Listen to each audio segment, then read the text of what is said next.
Auto insurance can all seem the same until it comes time to use it. So don't get stuck paying more for less coverage. Switch to USAA Auto Insurance and you could start saving money in no time. Get a quote today. Restrictions apply.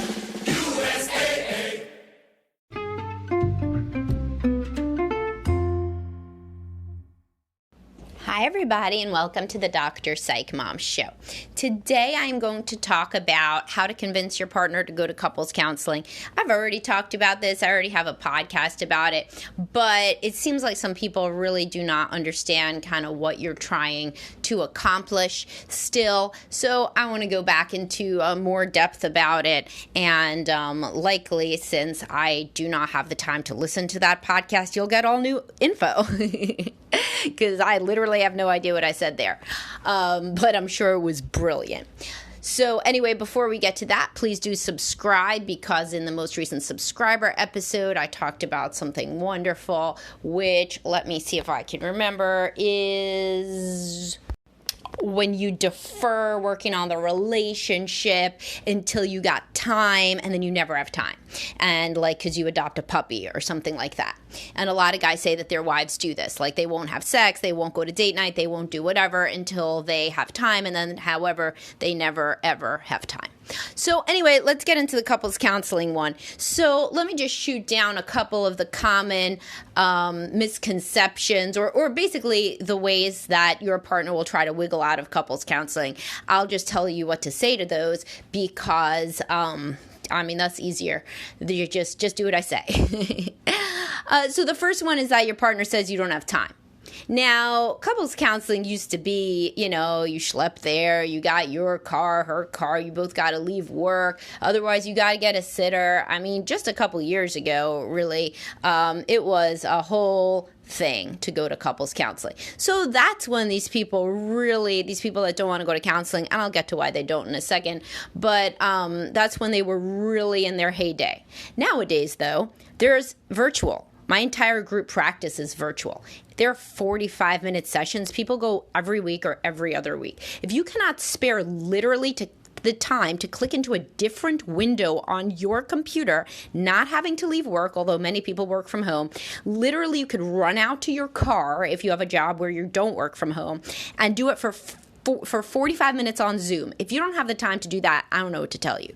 Everybody's got the time to do that. If somebody came up to you at your work and wanted to chat for 45 minutes, and it was somebody that you needed to have some political capital with, you would have to do that. So honestly, everybody's got time to do 45 minutes every other week. I don't care if you are like the president, if it's important to somebody, they can make 45 minutes every other week. And that's, pretty much as direct as you should be to your spouse. You'd be like, this is 45 minutes every other week.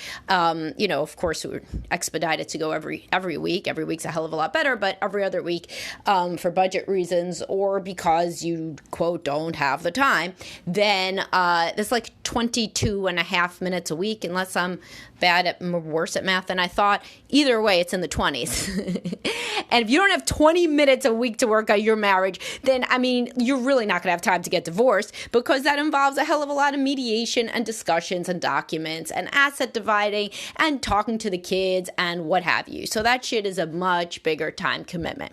And you can say that outright, The next one is that, okay, and this one ties into why you're going to have to do this shit in the first place and jump through these flaming hoops. What sort of people don't want to go to couples counseling? Two kinds of people. People that are just done with the relationship, as I discussed in a prior podcast, the subscriber one I just told you about.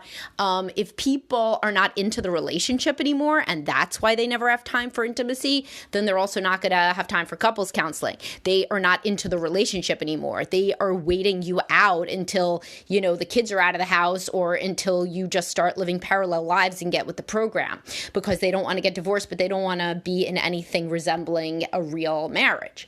So in those cases, the people don't want to go to couples counseling because it's some bullshit. It's like going to a weekly class on dog care when I don't actually want to buy a dog. Unfortunately, in this situation, in the analogy, I would already have a dog that I don't want. So what do I need to go take a class to, train my dog that I don't want?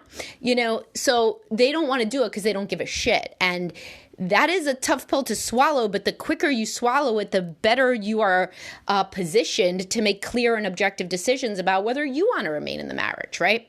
The other there's two more reasons. The other reason people may not want to go is because they don't want to be called out. So like if your wife hasn't had sex with you in like a year, I think she knows, that may be considered to be an issue. If your husband has anger issues, may be considered to be a big issue with the couples counselor. If there's a drinking problem, that's going to be considered an issue. If one of y'all is yelling at the kids constantly or fighting in front of the kids, both of you, that's going to be an issue. People don't want to look clearly at their bad behavior.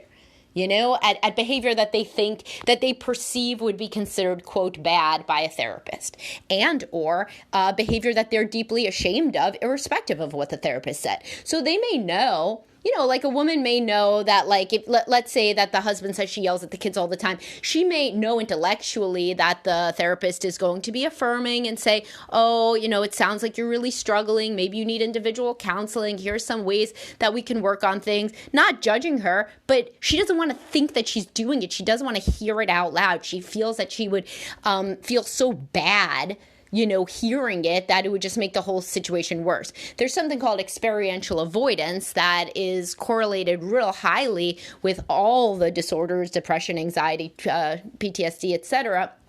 Experiential avoidance means fear of emotions, and in specific negative emotions.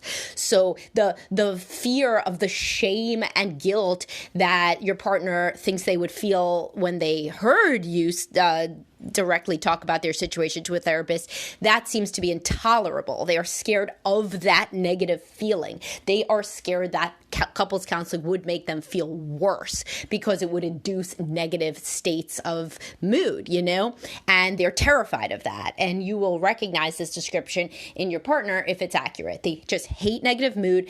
Their whole life is about avoidance. They never want to go too deep. They constantly escape into their phone, food, drink, exercise, work, whatever. Their whole life is about never feeling bad and never looking at themselves directly at any aspect of their character, personality, or behavior that could make them feel, quote, bad. So that's a pretty big reason that people want to avoid counseling. In this case, what you would say, they're not going to say it like that. They're going to say, I don't want to go. It's just going to make things worse. Or they may slightly allude to, well, I already know what they're going to say anyways. They're going to just say I'm a piece of shit. So why do I have to go? And in this case, what you would say is, I really want to work on the marriage. It's like a non-starter for you to just say we can't. We can find a therapist that is somebody that you like. We can find the gender that you want, but we're going to go. So it's going to be tough for both of us to talk openly about how bad things have become, but we got to do it for the sake of the kids. Oh, always use the kids. Don't be scared to use the kids as a guilt tripper, because the kids are an actual motivator. So, that can get through to somebody, and everybody should be working on their marriage for the sake of the kids. So, use it. You got it. You had them, so use them. For once they could provide some utility, right? And this is a really good motivator for people. So the same woman that will not work on the relationship just for herself will, if she understands the template that her kids are seeing for relationships is toxic, then she may feel newly motivated to work on it. Because women are super, motivated by their kids, and many men are as well. So you can use that for your husband too. If he says no, you could say, what are we teaching the kids? Our relationship is teaching them how to be unhappy in relationships. Do our kids deserve that? They don't. I want to work on it. This isn't going to be me against you. It's not going to be the therapist against you. That's not even how therapy goes. It's going to be about both of us. And if it's not about both of us, if it turns into 6 months of you being berated, or even 3, or even 1 session, then we'll get out and try somebody else. But what we're not going to do is just keep burying our head in the sand. So if you could state that directly, you're really going to get some momentum going, likely, because it's really hard to say no to that. Confident momentum, as I've discussed in other posts is really necessary to get things moving in your relationship. And that's couples counseling, and that's date night, and that's sex. Confident momentum is hard for people to resist. So if you just are like, we are definitely going, and it's not going to go badly, it's going to go well. If it doesn't, we'll find somewhere else and we'll keep trying until it does. And that confident momentum can carry your reluctant partner, your scared partner, along with you.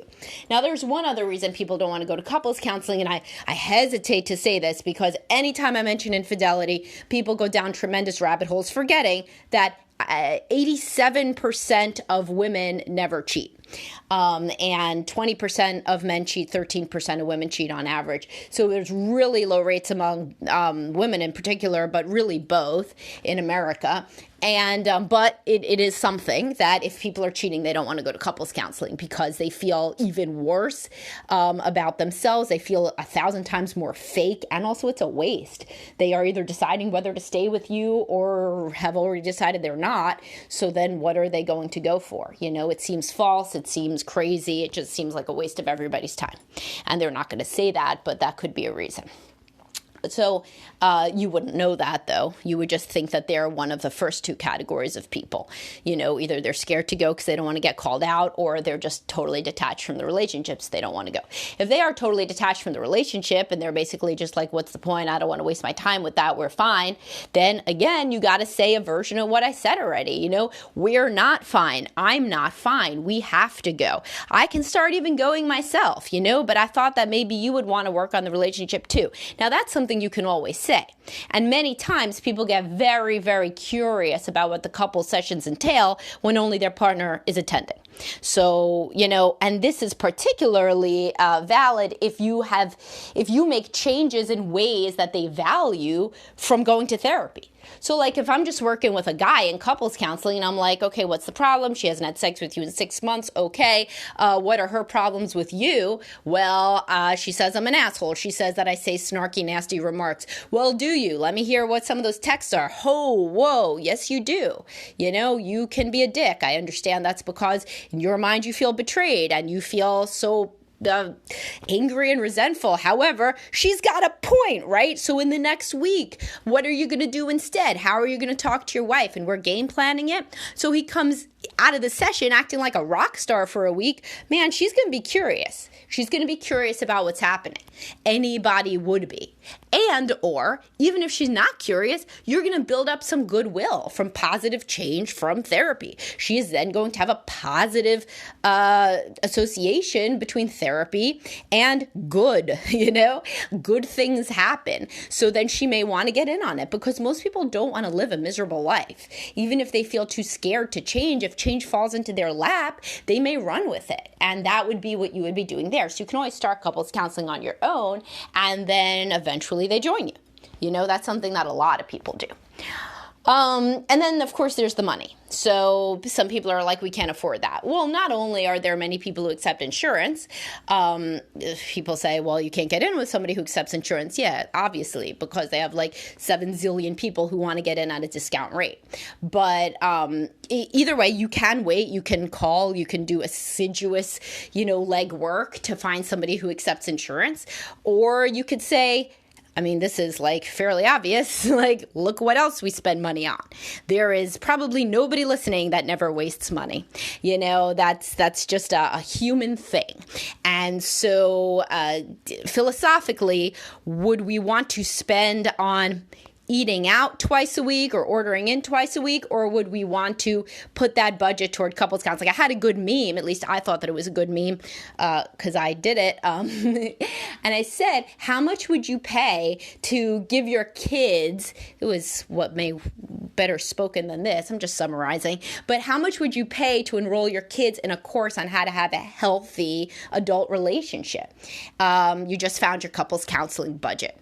But ching, isn't that good? That's pretty punchy, right? So what I meant by that is people will say that they don't have money to work on their marriage, and then they will enroll their kids in all manner of exorbitant, activities, when in reality, the number one thing that you could do to help your child in later life is model a healthy marriage for them. Seriously. I mean, as somebody who grew up not seeing a healthy marriage, I certainly wish that the dance class budget had been funneled into that, because I don't do tap dance anymore, but I'm married, and so it would have been a hell of a lot more useful to know, even remotely how to engage productively with another person within a romantic relationship, and your kids may well feel the same in 30 years from now. So definitely, if there is any disposable income that is going to things that are less important, so many things besides food and shelter are less important than a healthy, safe, calm, emotionally regulated home, then take that money and put it into couples counseling, I mean, a family vacation makes you feel good for maybe the 3 days afterwards, and not so if mom and dad were fighting during it. Then those turn into horrible nightmare experiences. Whereas if you actually see mom and dad happy, looking at each other, smiling, holding hands in the car, hugging, kissing, this shit is what stays with you and helps you be a person that can function within intimate relationships as an adult. Okay, so, and you can feel free to use that whole oration to your spouse. So anyway, what did we cover today? We covered that your spouse may not want couples counseling for a wide variety of reasons. However, if you are assertive and you talk with confident momentum and you focus on the children, which is particularly for women a huge motivator for change, for positive change, then you really may get some more traction than you think. And any bullshit about time and money can totally be rethought in different sorts of ways, because whatever you're spending time and money on right now is unlikely to be as beneficial as working on the key relationship of your life and the only marriage that your kids see. On a deep level. Yeah, I know you got friends, whatever. People get, they have other templates. They don't really have other templates, not like ones that they see all the time. So people, I just, my previous subscriber episode was you're replicating your parents' marriage without even knowing it. And man, if that sounds like a horror show and something you would not wish on your worst enemy, never mind the child that you love, then get your asses into couples counseling, etc. All right, so hope you enjoyed this and hope it was at least moderately useful for some of you. Please do subscribe. Also follow me on TikTok. I have lots of little videos, Facebook, Reels, send me stars. There are like so many ways to expand on social media nowadays. It is like insane. But I will talk to y'all soon. Have a great day, guys.